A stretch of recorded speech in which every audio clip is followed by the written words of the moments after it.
I want to say that self-help is inherently connected, or sorry, ideology is inherently connected to self-help. They're both one and the same thing. And in self-help, it's all about going from A to B, right? I have a problem. I'm not writing a book. I don't have a relationship, whatever. I'm at A and I want to get to B. I want to get to this place, but I can't. I want to write the book, but every time I sit down, my mind goes blank. And every time I want to write, I think of something else that I should be doing, right? Now, self-help will generally go, okay, here's some tips, here's some advice, write 500 words a day, do this, go for a walk, clear your mind, whatever it is, right? Ridiculous things, because things you can find out for free if you can't work them out yourself, but you're paying someone 500 bucks or whatever to tell you. You can pay me 500 bucks an hour and I'll tell you those things, right? Happily take your money, but it doesn't work. Now, why does it not work? Well, because it doesn't have a concept of drive. It doesn't have a concept that you're enjoying your writer's block. It doesn't have it, you're enjoying not writing the book, right? So self-help is kind of going like, you want this without realizing, but there's an unconscious dimension of you that wants to not get this thing for a variety of reasons, desire and drive, right?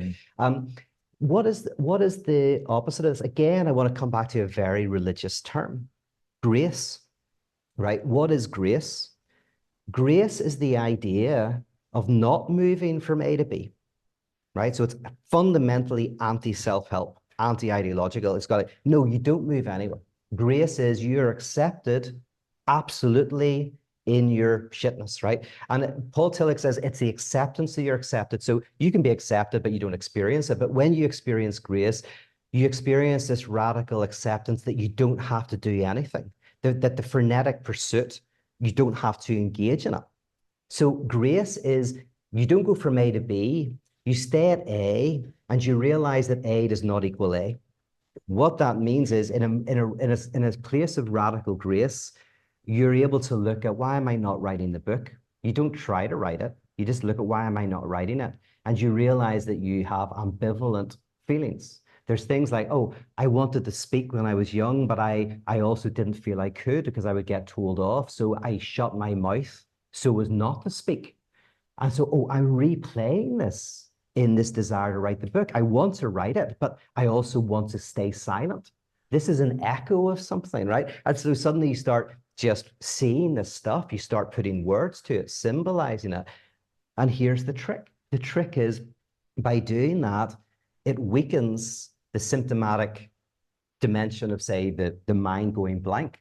And then you find you're able to write the book. So ironically, self-help, which is always trying to get you from A to B, is always failing because it doesn't take into consideration the enjoyment that you're getting from not writing. But in grace, where you don't have to do anything, you encounter yourself in your own divisions. You can develop a curiosity with your own unconscious and you can kind of move forward. So again, what we're talking about is how do you create communions of grace as opposed to ideological spaces of self-help.